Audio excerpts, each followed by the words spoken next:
Alfred Hitchcock Presents Special Delivery, or as I like to call it, Invasion of the Mushroom People.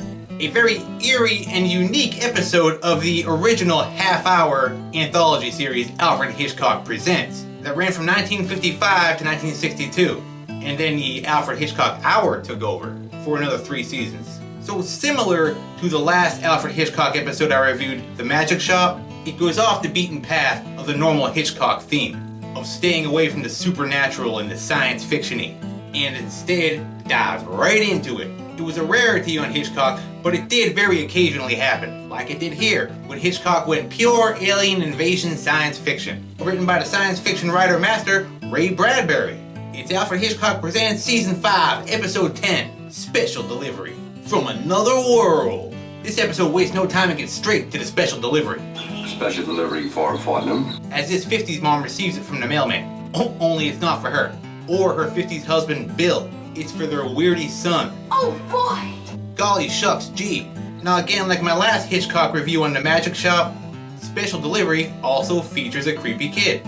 Only not nearly as creepy as Magic Shop Kid. He wrote the book on being a creepy kid. Of course you can. Whatever I like. Tim here is relatively normal for now. Just obsessively into farming mushrooms for some reason. Don't you ever read the back pages of Mechanical Inventions? The back pages of Mechanical Inventions, huh? No kid, sorry, must have missed that one. So this kid Tim, like I said, is really into this shit that he ordered from the Great Bayou Novelty Greenhouse. Cause it's his lifelong dream to become a mushroom farmer, I guess. The Sylvan Glade Jumbo Giant, guaranteed growth, raise them in your cellar for profit mushroom. Is that what kids in the 50s were into? Mushroom farming? Super Mario Bros. Was decades away. His parents are supportive for now in their son's strange hobby, as Dad baskets to rapping as the special delivery came in. Basket. Way to go, Larry Bird. Don't quit your 50s dad day job.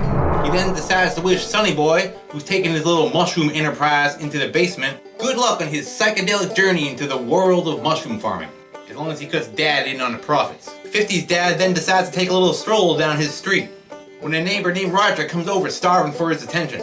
He's having some serious mental issues, midlife crisis or something, and needs to dump this shit on somebody. So Bill it is. You're a shrink now, buddy. Roger goes right off too about these strange feelings he's been having. Not just the normal everyday changes in life and getting old and shit, but something unknown. More violence too, and murders. But that's not what I mean. Something terrifying, only he's not sure what. It's just a feeling he has. It's like that saying that Ray Bradbury would later use for one of the titles of another story years later. By the pricking of my thumb, something wicked this way comes. That was a good movie too, actually. Now Roger thinks he might be losing it, but Bill's actually fascinated and wants to know what the hell Roger's intuitions are making him afraid of. You see, Roger believes that something terrible is about to happen and wants Bill to look out for it too, just to make sure he's not crazy. Something terrible is going to happen. Maybe it's the way the wind blows through those weeds in that lot over there. Maybe it's the way the sun hums on the telephone wires. Am I crazy? Well, a little maybe. Aren't we all? But I understand the feeling. And so does 50's dad here because he's convinced and takes Roger seriously. You seem perfectly sane to me. He knows the guy too well and he's not normally like this, so it's weird. So he promises Roger that he'll look out for anything strange and unusual. So later that day we see our little mushroom farmer is doing quite well with his little farm endeavor. This irritates Mom for some reason though, who openly admits that she was hoping this whole mushroom farm shit would fail, and that he would just move on to something more normal for a 50s kid. Like, I don't know, was a hula hoop still a thing then? Eat them. If you live, they're mushrooms. If you drop dead, well, What is with that laugh? That's a creepy little laugh he has about death. Well, I'm sorry, I didn't really think they'd grow. I thought we'd plant them, they'd die, and he'd throw them out, and that would be that. These toadstool-looking things creep her the hell out. So now, offended by his unsupportive mother, he storms back off into the basement to get back to his mushroom farming. And that's when 50's dad gets a phone call from Roger the Paranoid Nut's wife with some startling news. Roger has vanished. Hello? Shit. Disappeared. Just like he was ranting on about before. Have you noticed that more people are vanishing nowadays than ever before? Are they? Yeah, just dropping out of sight. Dropped out of sight. Dropped out of sight. Yeah, that's what he said. So then we cut to Roger's house, where we see Roger's little Sonny Boy coming up from the cellar stairs. as Bill the 50's dad questions Roger's wife on what the hell happened. It's very strange. Roger's wife is convinced that he was kidnapped, forced the hell out of there, and Roger's kid just sort of stands there in a daze, staring directly into the camera, like he's looking through my soul, turning him into an official creepster too. Stop doing that, kid. Stop it. These anthology series love their creepy kids, I swear it. This little turd knows something. You just know it. It's then verified when we see Roger's kid descend back into the basement, where we see that he's trying to corner the friggin' market on mushroom farming, because he has a ton of them growing. So this is really a thing kids do? Mushroom farming in the basement? Never even thought of that when I was a kid. So 50's dad says that he'll try to locate Roger, and then he just bails the hell out.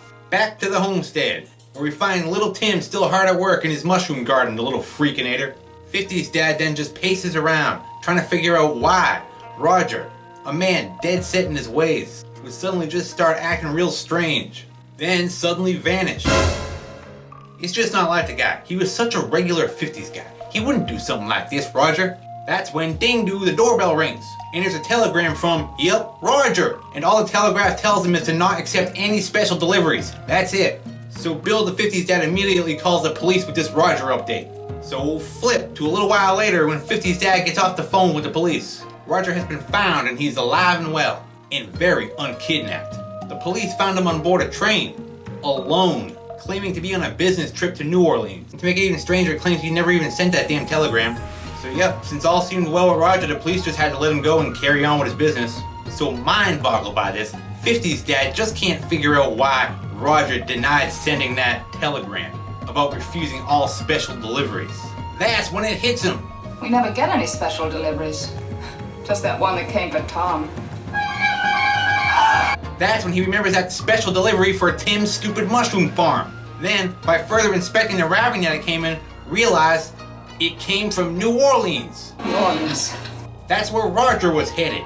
Roger was on his way to New Orleans? What the hell is going on? Bill then calls Roger's wife and inquires about any special deliveries that they may have received, and yup, as we know, little Weirdy McStareface also receives a special delivery from the Great Bayou Novelty Greenhouse in New Orleans. When Roger's wife reveals that, oh yeah, no big deal, all the kids in the block are doing it. This weirdy kid mushroom farming thing is a friggin' epidemic. All the boys in the block are going in for it. There's nothing wrong with raising mushrooms, is there? Just because all the kids in your block are growing mushrooms in their basement doesn't mean you have to too, said my mother to me in the late 80s. Why don't you try growing some Jesus in the basement instead? So cut to that night, swish, where Bill the 50's dad has come up with a pretty interesting theory, because he can't stop thinking about this shit, on what the hell is going on here, because it is just odd. Somehow these mushrooms are the explanation for all the strange shit that's been going on, and he's determined to find out why. So he goes off with his theory on his wife. It's some sort of biological alien invasion of spores from space who seeded themselves in the moist fields of New Orleans Bayou, where they could thrive and grow, only to be discovered by the first local idiot to pick one up and just eat it, because you know some dumbass will. This allowing the mushroom and its alien intelligence to enter the person's bloodstream and take over their human body. And boom, invasion of the body snatchers type shit. Only more literally, because they take your existing body directly and become you to help build their mushroom empire in the bayou and slowly take over the planet by sending out mushroom growing kits to unsuspecting children all over the country and then the world. That's basically what he believes is happening, as he gets right in our face to strike the fear of the mushroom god into us. Tonight, this very minute, in how many homes all over the USA are billions of mushrooms being grown by innocent boys in their cellars? It's up to you, the viewer at home, to stop it. So check your basements, unsuspecting Americans, because your little Johnny could be the next mushroom boy, whose only impulse is to convert everybody into mushroom people. And head to New Orleans and join the mushroom empire. This episode leaves a ton of shit to the imagination. It's only a half-hour episode after all. So his wife naturally thinks he's nuts with his whole invasion of the mushroom people theory. No, I know you aren't serious. But I like it. It's a cool theory. Make a great movie. So to prove it, she opens the basement door just to show him how harmless these mushrooms are. Just sitting down there in a cooking pan of dirt, being useless. Screw you, mushrooms, dumbasses, get a job. So then Bill finds himself going for a snack in the fridge when, bum, There's a plastic container of mushrooms in there, like you would get at the store. That's where Bill comes up with that whole mushrooms invading the body idea by simply eating them. That's when he spots his little mushroom drone son dragging his tired ass back into the basement for more mushroom farming, I guess. It's a demanding business, mushroom farming. He's the Fred the Dunkin' Donut man of the mushroom farming business. Very dedicated. 50's dad then decides to get to the bottom of this shit by confronting his son on the well-packaged shrooms that he found in the fridge. That's when we see that his son is a full-blown creepy mushroom boy now, and very protective of his mushroom minions. Don't put the light on, Dad. It's bad for the mushrooms. Okay, wouldn't want to upset the mushrooms, kid. Jeepers. He then fills him in on why he put the shrooms in the fridge when he says, Because I wanted you and Mother to eat them. when a kid refers to his mother as mother, he's a friggin' weirdo. So he just stands there in this dark corner being as creepy about all this as he can. 50's dad then asks his twisted little slugger here if he ate any of those mushrooms. And of course he did. He can't get enough. In fact, he's eating them right now, in sandwich form.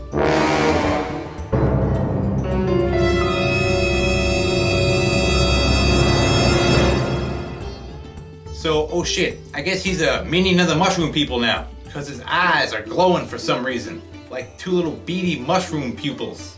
They're controlling him. He then demands to his dad that he is hungry and can't resist this mushroom sandwich Hungry, aren't you? that he's shoving in his face. Eat the damn thing. Which, I don't mind mushrooms myself, but all by themselves in sandwich form sounds weird to me. So dry, boring, tasteless. Yet somehow Dad's now been hypnotized by his creepy son's evil glare, and without a fight or any question at all, goes all in and just eats the damn mushroom sandwich. Meaning in no time, he'll be a creepy mushroom man too. On his way to New Orleans, son and all. I guess. Don't really know, because the episode just ends right there. Yeah, that's all, folks. We get Hitchcock for a few seconds, but he's no help. Just sends the episode back to its source. Now that we've seen our play, I think we'll send it back. Which leads me into my final thoughts on this unusual episode of Alfred Hitchcock Presents. I actually like this different and rare science fiction-y episode of Alfred Hitchcock Presents. It was just too short to really expand on what the hell was going on. You really had to use your imagination. It felt more like a concept for a science fiction movie that could have been something similar to Invasion of the Body Snatchers, as I mentioned before. And Alfred Hitchcock Presents episodes only had that half hour to cram it all into. Perhaps the Ray Bradbury story that it's based on was a little bit longer. Who the hell knows? I would have liked to have seen them go to the Great Bayou Novelty Greenhouse in New Orleans to meet the mushroom people and see what their intentions really are. Maybe they're nice, or maybe they have no intentions. Maybe there's nothing, maybe it's a bunch of crap. After all, that was just mere speculation from 50's dad. Who the hell knows what's really going on? Could be a government conspiracy. Or maybe the mushrooms were just psychedelic and they're imagining all this in their drug-induced minds. I'm going with that one. Rogers merely lost his mind and high on mushrooms in New Orleans on a psychedelic trip.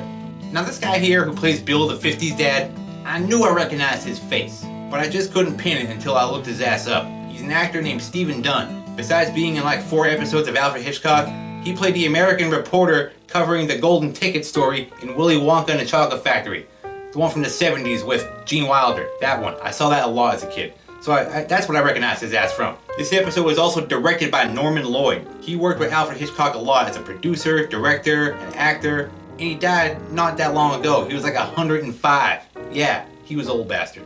Good for you, Norman Lloyd. You were great falling off the Statue of Liberty. Peter Laser played Weary Kid Tom. You're hungry, aren't you? He died in 2008 to undisclosed reasons. Couldn't find much on him, except that his son is some sort of poker champion. This kid was creepy, but more frightening than anything. Because I wanted you and Mother to eat them. The kid from Magic Shop was definitely the captain of creepy kids. There is. But good job anyway, Peter Laser. You were pretty weird too. The fact that this episode is so different and weird is what makes it worth mentioning. I won't ever forget it because of its weird story and subject matter. Or that kid's laugh at death. Yeah, I can't even do it. It's just a weird laugh. Well, that's enough for now, folks. Thanks for watching, and I'll see you on the television. Adios. Until next time, good night.